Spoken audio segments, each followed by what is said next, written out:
Welcome to Horror After Midnight. I'm your host, Casey, here tonight with a very special guest, Mr. Chad Zuver. Welcome to the show. Thank you so much. Very proud to be here. Yeah, I really appreciate it. With everything we're going through, it's good to chat and talk about some movies. Yeah, it's always you gotta keep the entertainment value up there to calm things down a bit. Yeah, definitely. I watched New Blood Rising. It had like a really good story. Can you tell us a little bit about that film? Yeah, that was actually my first released movie, or publicly released movie, I should say. Um, came up with the story back in 2012 ish, and it's actually from a movie called Mortal Instruments: City of Bones. I don't know if you remember that movie. That's from a book, and I saw the trailer and I was kind of very interested in it, and I just came up with this idea, and I literally during Christmas I wrote the story, actually like a, the story and part of the sequel, like an idea for the sequel, and I just kind of wrote that up like for Christmas Eve and Christmas Day, and I just wrote the entire those 2 days. So it was something like it's got horror elements in it, but I wouldn't really consider it a horror movie with the vampires and everything. But it's more so of a drama thriller type movie. Yeah, I'd agree. But I love the story. That's one of the things that people say, even though how low budget the movie is, that they said the story actually like keeps you invested throughout the entire movie, and that's something I've always hold dear to my heart because that's actually a huge compliment for being a independent movie. You know, people usually go for the grotesque gore or like massive amounts of TNA, but they actually said the story, kept them invested. Yeah, definitely. The story was written really well. Um, Keeps you guessing what's going to happen next. It's got a lot of different elements going on, and you can tell what it's going to do, like leading up to the sequel. It's done really well for that, and for low budget, it's done good. I mean, you don't have to have a whole lot of gore in vampire movies, so I can kind of see maybe why you went that route, possibly. Hmm. Yeah, I mean, I the budget was only literally $100 ish. That was for the like we got retractable fangs for the vampires. They just slid their tongue over the roof of their mouth and the fangs came down. So that was like where the most money was. Everything was filmed in Ohio, and it was a lot of time, preparing everything up, and I spent a lot of focus. And it's funny that I was literally filming another movie during this whole pre-production of this. So like as much as I hate to say it, my attention went for New Blood Rising compared to my original movie, which never was released. But I absolutely love the movie. It's so dear to my heart. It's like my baby. I actually created it and everything and watched it grow. But I don't think anything bad of that movie one bit. Yeah, I agree. I mean, I enjoyed it. Like I said, the story is really done well. And being only $100, that's crazy. That's Yeah, I mean that's why you can see there was a lot of bad effects in the movie, but I was more so because I think a lot of the independent filmmaking it's more so on the execution, not the process. And I think for $100, I think the execution was very well done, and had a great cast throughout. They worked tirelessly, like till 3, 4 in the morning, filming scenes, getting stopped by cops, filming at 1 o'clock, 2 o'clock in the morning in a public park. You're like, what are you doing here, and all that stuff. So the cast really worked their butts off a lot, and I'm very appreciative of them. yeah. The cast they did a great job. It seems like a lot of young actors, so Hmm. usually you wouldn't have expected them to do so well. But yeah, the people you had on set, they did great. Yeah, I mean, I went through 2 days of casting, and like you said it's a lot of young actors. I think besides myself, who played the lead vampire hunter, and then the dad, it was the two oldest of the entire movie. Everyone else was maybe 25 and younger, if I can remember. So it was a very, very young cast, but a lot of experience throughout everyone on there. They had some experience, like Kate Elizabeth did a lot of acting. Vanessa Leonard did a lot of acting. Uh, this was Thomas Sloane's and Dana Furlong's second movie with me. They were Okay. in a movie I never released, but that was kind of like a warm up. But they really worked and got into their own and got their acting footing, so to speak. Hmm. Yeah, yeah, they were great. Leading up to the sequel was New Blood Awakening. That one also written really well. One, it's a low budget film, but all around, like the writing, the story is done really well. I was gonna ask you, was there a reason why like some of the vampires had red eyes and some had like blackish looking eyes? Was there like a reason for that? Um, no, it was pretty much the red eyes were just, I think, normal vampires, and the more powerful ones were black. Um, that's maybe to make them different in an aspect of like kind of like on a totem pole. So if you got red eyes, you're kind of just fodder type of thing. But yeah, New Blood Awakening. I actually wrote that with Thomas Sloan. We spent hours daily kind of figured up a story about everything in there. And that one, I think it cost us, well, it cost me maybe 25 to 3,000, $2,500 to $3,000. So it was a big step up compared to the first one. And it was a bigger movie, way bigger cast, bigger settings, locations. We actually had sets built. Like, I don't know if you know this, but the main vampire lair for Wes, like someone Yeah. actually built a fireplace for the room.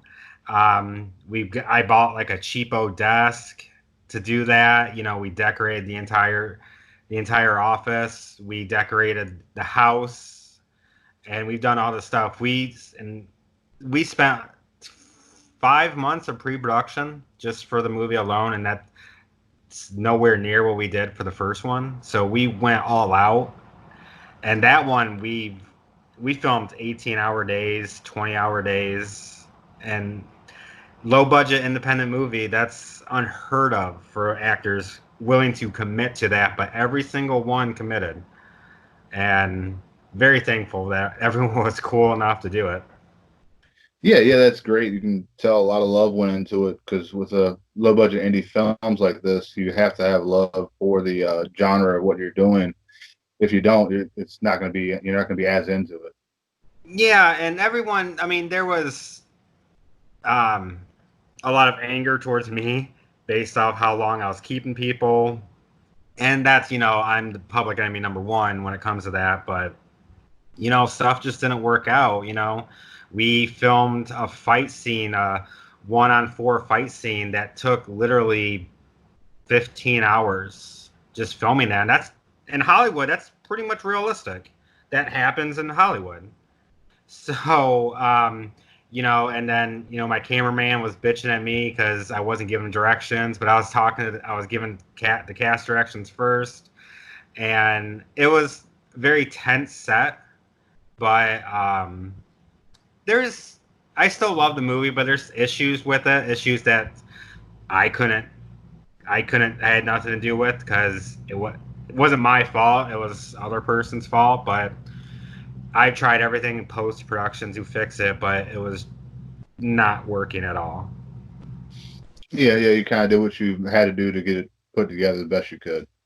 Yeah, Um, and when I sent the movie out for distribution, and four got back to me, the other ones I didn't hear nothing with. I'm not surprised, but the four that got back to me, they all said the same thing.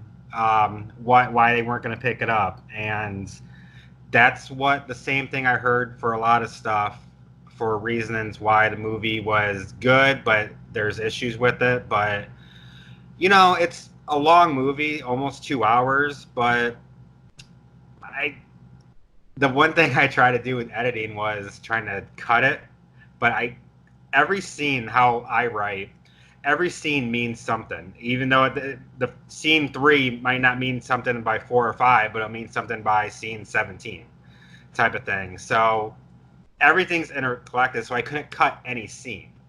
So the length was an issue as well, but I'm proud of it, and I love the movie. Yeah, yeah, it was really good. It was the storyline, like you have to have all the right scenes in there, or the story's not going to make any sense. So I can definitely see what you mean by that. Yeah, and I'm a story driven person. I've been told I write the scripts like a book.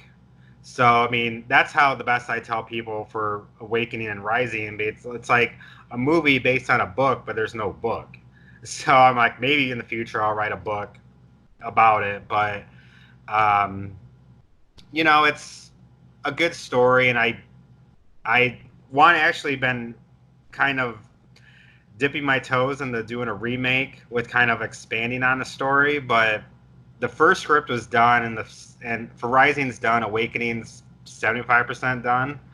Same story, but I'm just broadening it and deepening it, making you more think. So who knows if that's even going to get made? But everything led to the third movie, which I haven't released yet. I don't know if you saw the teaser in Awakening. I'm not sure. I don't think I did. Yeah, it's in the credits. It's after there's like a cast credits, and then there's a little teaser for the third movie called Descending, which still working on post production, and we're going on year 4 of post production. I'm just having massive amount of issues with special effects with it. It just doesn't seem to be coming together for me, and it's like very irritating me. So I'm just having a massive amount of issues with that. So I'm kind of holding off. And for the third one, we actually had people like Alex Vincent from Child's Play in it, Lynn Oh, wow. Lowry from the Crazies and Shivers in it, Moses Mosley from Walking Dead, and we had a great cast. Amber Dawn Fox, she was Okay. also Walking Dead. So I had a much bigger cast in this movie. That movie cost me ten to $15,000. Okay, so much bigger budget there. Yeah, and I'm just like, it's killing me that haven't been able to release it yet because of the special effects issues. Just I've been trying everything. Someone even ripped me off $400 to do it, and they stole $400 from me. So I'm very hesitant of getting anyone else to do it besides myself now. So I'm learning After Effects the best I can to try to get this working, but I'm just having issues. But hopefully it gets released soon. Hopefully this quarantine will help. Yeah, yeah. I'll have to go check out the trailer. I got all the way up to the credits, but then I stopped watching. I didn't watch all the way through to the end of the credits. Yeah, it's like a little Marvel tease I threw in there that I just kind of like wanted to keep like a teaser, for something in the future. But yeah, you can see who the two of the stars were. It's Caitlin Newberry and Roger Connors, who two actors. Roger's still in Cleveland. Caitlin just recently moved to Atlanta.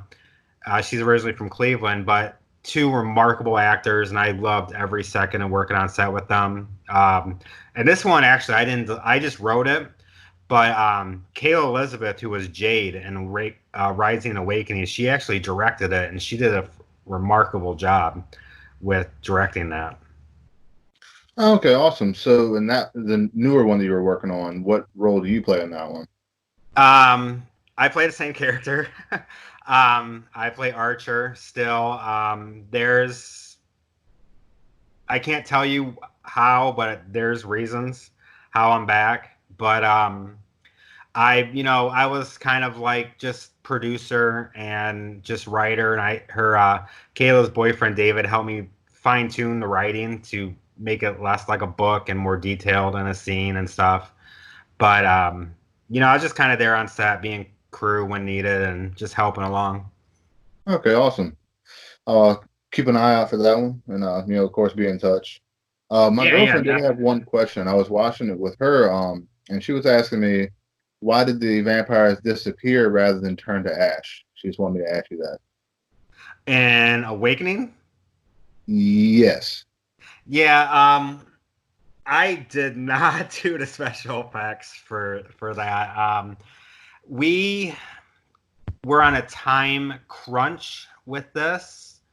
We released the movie a year after completion, and we had special effects issues, so we just I had someone doing the special effects, and he can only do what he knows of. And I thought he did an okay job for independent movie, but Oh yeah.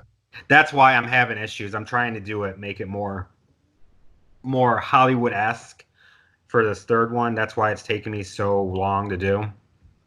But yeah, that's been brought up as well. They just kind of vanished. But if you remember in the first one, they never vanished. Their bodies just laid there. Yeah. So any type of improvement is a plus in my book. Yeah, I'd agree with that. Um, Also another really good story. Without giving too much away, can you kind of tell us what I guess the plot of the movie is?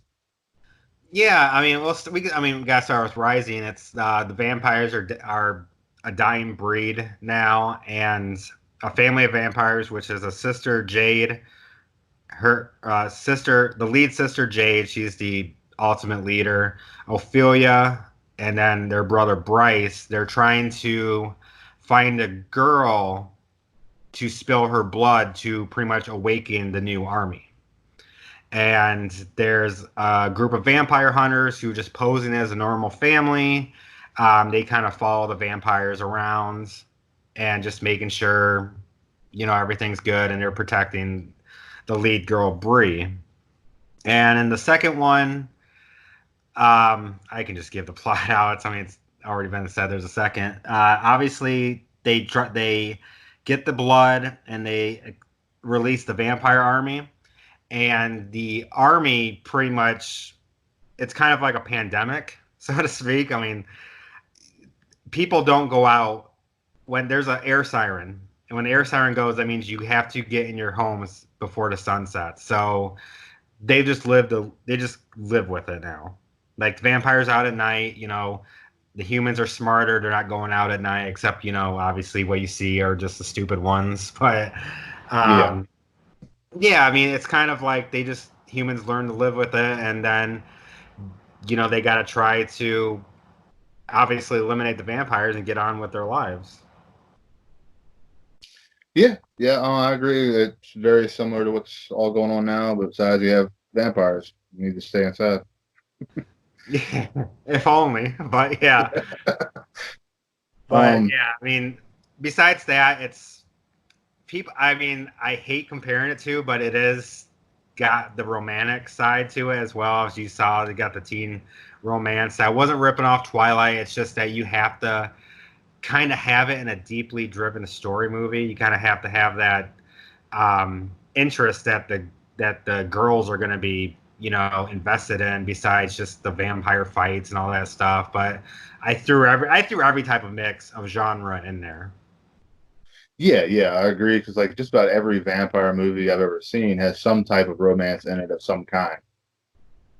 Yeah, I just didn't go the Twilight route, but still, Yeah, yeah, I stayed away from that one. But yeah, I try to throw everything in there to keep everyone have everyone that watches it like it. That was my ultimate goal. yeah. It was. I mean, overall, it's a very good story, and definitely something I think people should check out. Um, Night of the Living Dead remake. For Yeah. me, this is for me. It's one of the ones I love the original so much. It was very entertaining to see your whole spin on it. Um, I was going to ask you, can you tell us a little bit about like Shattered Images and where to find your films? Yeah, you can actually look at Shared Images Films on Facebook, and I can actually post a link that you can order DVDs. I moved from Ohio to Florida about 2 years ago now, and trying to start a new life down here. I haven't done much with movies, so I've kind of put that on a back burner for the time being. Collecting with a lot of filmmakers down here who have just an amazing group of filmmakers down here. It's like everyone helps each other. There's no competition compared to where I'm from, and it's just great. And I'm gonna after this whole virus thing, and I'm probably gonna get more into it, more involved with it. But Facebook's the best place to find it. We don't have a website anymore because we weren't doing anything. But Facebook's where you can go. You can actually get the DVDs of New Blood Rising, Awakening, another movie I produced called Talk Nerdy to Me, which is a teenage comedy movie, and then POV movie called The Final Cut, which I don't even know how to explain that one. So it was just a stupid on the fly type of movie. But I can post a link on there, and we can find all the stuff on YouTube as well. Okay, awesome. Yeah, that's where I found it at. Just so everyone else knows where to go and look for them. Night of the Living Dead is one of my most loved films. What made you want to remake it? Well, me and my partner for Shared Images, Al Mayette, we had to think of a movie that's going to get us noted, or that's my aspirations. Get a movie that's noticed very quickly, and I think Night of the Living Dead is not my favorite movie. It's not. I absolutely hate it now after 6 years, I think. I absolutely hate it, and that's my fault. I mean, I got a lot of hate for that movie. Yeah, I can understand that. And Night of the Living Dead there's so many remakes out there. I wouldn't have thought you would have gotten so much hate for it because there's I don't know, Yeah. 15 remakes already. Yeah, and I actually, my friend Roger Connors, he actually directed a movie called Rebirth, and he actually worked out a deal with them, and it was Night of the Living Dead Rebirth, but he actually worked out a deal with them to change the title to Rebirth, and it's the same story. So I mean, I don't know why mine got so much hate. I mean, you've watched it. I mean, there's so many issues with the movie. Um, it was seriously just a cluster of a mess. And I can see the hate because I love the original. I even love the 1990 movie. I love that movie. Yeah, that Uh, one's really good. Yeah. yeah, Tom Savini did an amazing job in that movie. But I just, I think I just went above and beyond as something I shouldn't have touched. Hmm. In my personal opinion, I still think it was very entertaining. Yeah, yeah. I mean, the actor that played Ben, Gad Holland, was hilarious. All his lines were improvised. I don't think he even read the script. He just knew the basics and then just went along with it. But he's a professional comedian, Okay. so he just had he just had a really great look, and I think he killed it in the role of Ben, in a comedic aspect. But Yeah. a lot of people say that it's an entertaining movie, but there's just so much backstory about a lot of stuff of why I absolutely hate the movie but I don't even sell it because I'm so ashamed of it. Uh, yeah, well, a lot of filmmakers, they're their hardest critics. Mm-hmm. For me, it's like I said, it's very entertaining, even though it's a remake of a loved classic film. It's a very entertaining watch. Well, thank you. I appreciate it. It was, I don't know. I think I just know the backstory about certain things, why, and like memories of it. Maybe that's why I hate it. Of issues on set. Pretty much every day was a rushed day, Yeah. and I couldn't fine tune anything because everything was rushed. Had multiple people trying to add their 2 cents over mine, and it was just a very chaotic time. Had to go through three Barbaras, 3 or 4 Barbaras, I'm not really sure, and I think 2 Johnnies. So it was not my best time, and it like killed independent filmmaking for me making that movie. Hmm.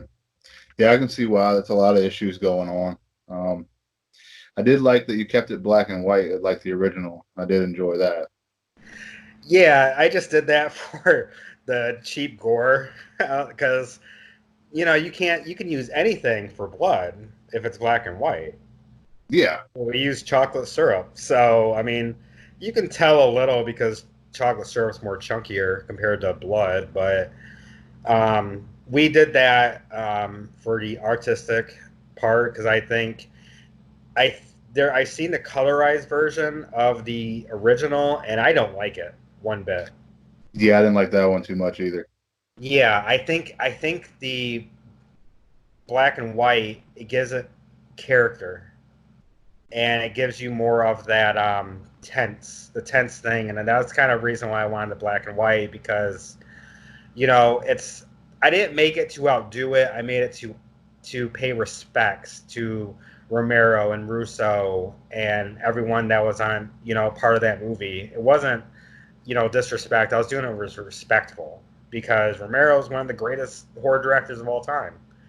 Um, Day of the or Dawn of the Dead's one of my all-time favorite horror movies, and I absolutely love that movie, and I love everything he does, and I even love the Return of the Living Dead series that Russo did. Yeah, So, yeah, those are really good too. yeah, I mean, but I just it was out of respect, and I think if it did colorize it, I think it kind of it wouldn't stand out as opposed to a black and white. Yeah, yeah, I'd agree. It doesn't have the same feel. It's not as eerie. And if I ever make my own film one day, I'd love to do a black and white film over top of a colorized, just for that. It has a different feel to it altogether. Yeah, like have you seen The Mist black and white? No, I have not. Yeah, that's the way they originally wanted to release it. You have to see it. It's a game changer. Hmm. Yeah, I'll definitely go look for that one. Um, I don't know, I guess we don't want to ruin it too much, but the story's a bit different in this one. Yeah. What made you want to kill off like it really shocked me that in the very beginning mostly killed off all the main characters other than Ben. Yeah, I mean, it's I wanted to stay true to the story, but I didn't want to I wanted to make it different. So Barbara and Johnny are actually a couple. Barbara's 19-year-old girl, Johnny's a 20-year-old guy, and they have an older sister, Melanie, and their dad Jerry. So I just wanted to make it different. Johnny still dies in the thing, but I, did something different, killed Barbara. I mean, I actually had someone watch it like before it got released. He goes, "You killed Barbara in the first like 10 minutes." I'm like, "Why?" I'm like, "Make it different." Like that's Yeah, what you're supposed to do in a remake. I'm not doing a Gus Von Sant shot for shot of Psycho. I'm doing yeah, something you don't want that. different and killing Barbara and giving a new phase of characters out because everything stays true. I mean, you had Helen Cooper and her daughter. You had the older couple, but this time I made them lesbians. I made the dad a character. I mean, Melanie kind of pretty much was Barbara in the house, but then I added the dad to add some more dramatic tension with him and Ben because you had that with Harry, so the dad was pretty much Harry Cooper a little bit. So everything was different. Instead of the daughter being bit, the mom was bit, and I just mixed things up a little bit. Yeah, yeah. I mean, it's good to do that. You can't do a scene for scene copy of the original. And killing No. off a main character like Barbara is something to me is very similar to what they did in Scream with killing off the main character in the very beginning of the movie, Drew Barrymore. Yeah. Yeah, Very and good. it's that's why I wanted to be different. I wanted to keep the story, but you know, kind of make alternative storylines throughout the beginning. And I think I did a good job on the story aspect. It's just the final presentation was, in my own vision, was not what I wanted. Yeah, I understand. Wanted to ask you one more question about this movie. What did you use for flesh for the zombies are eating? um, ham. Really? We actually used ham and chocolate, so that's not a great combination. One of the zombies, we actually asked some of the zombies, I'm like, would you eat this? And they're like, no.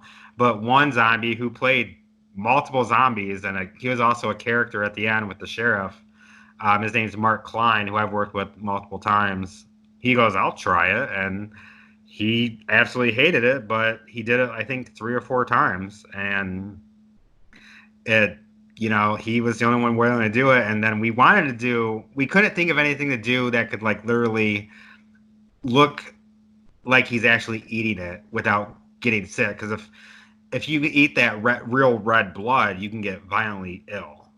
So Yeah, we want to do something like that, and we found that if you use ham looks like skin. It's a little thinner, but um, it looked good. I mean, my makeup artist did amazing job on that with all the zombies. Maggie and her daughter Jade, they did amazing with all the zombies, and doing that doing that was just worked out. And there's also when a zombie gets stabbed in the head with a stick, we actually use cauliflower as his brains. that's awesome. Yeah, cauliflower and obviously dipped with chocolate, so you get the coloration of it. But yeah, we used a lot of food products on set to make the flesh and everything. But yeah, it was just something we thought of, or she thought, my makeup artist thought of, and I actually think that worked out really well. Yeah, I agree. The flesh, it looked really good, and I'm guessing the black and white helped out some with that. And the makeup and all the zombies looked really well. For that Yeah, aspect, it was pretty well done. yeah, like because we had to throw a zombie through a fence, and that was actually me. So, because I wasn't gonna put anyone, I'll throw my own life on. I'll do something dangerous compared to someone else, because I'm not gonna put anyone else's life on danger. So I didn't. No one was gonna get hurt. But when I got made up as a zombie, and they put my hand, they actually used Twizzlers as veins and kind of made it deep. So I had like Twizzlers, like just in my hand or on top of my hand with the makeup, and that looked really cool. And it hurt like hell pulling all that stuff off, but um yeah, the makeup I thought was great. And it's funny when you said about makeup and Awakening, when one of the vampires gets his heart ripped out. that's Yeah, that actually was a a really pig, cool scene. that's actually a pig's heart we used. That's So, and awesome. then someone got their throat ripped out, and that was a pig's trachea. I actually went to a butcher shop in Ohio and said, "Hey, you got this?" They're like, "Yeah, what do you need it for?" I'm like, "Filming a movie." Okay, they thought nothing. They thought nothing of it. So I just had all that stuff right there in pretty much my own town, and took that on set. That's awesome. I really like it when people basically try to use what they can to get things done the best possible way. Yeah, we tried to get creative. Like Night of the Living Dead, I think maybe it cost $1,000 ish, and we were filming at someone's house, and we couldn't break windows, even though I was trying to get people to make like candy glass, Yeah, which you just take the window out and put the candy glass in, but they're like, no, no, we can't do that. And it's that's like a lot of the stuff that I had envisioned that just didn't work out. That's that happens in filmmaking, especially independent filmmaking. yeah, I understand that. Um, I mean, I enjoyed all three of these films that I watched. Is there anything else you got in the pipeline coming out, or anything you'd like to plug before we get out of here? Um, at this time, it's no. I'm just still working on the post production of Descending. right now. I mean, with this quarantine, I actually wrote a script called Hide and Seek. I don't have the ending yet because I sent it to some people and see if they can figure it out. And no one's been able to figure out the ending just yet. So that's awesome. That's a plus right now because that's like a who done it type of thing. It's kind of a throwback to the '80s, you know. I can't think of what the movie's called, but it's like they go to a high school reunion and they get stalked by a killer. I don't know. Do you Yeah, remember? Do you know so what it's that's called? Slaughter High. Was it Slaughter High?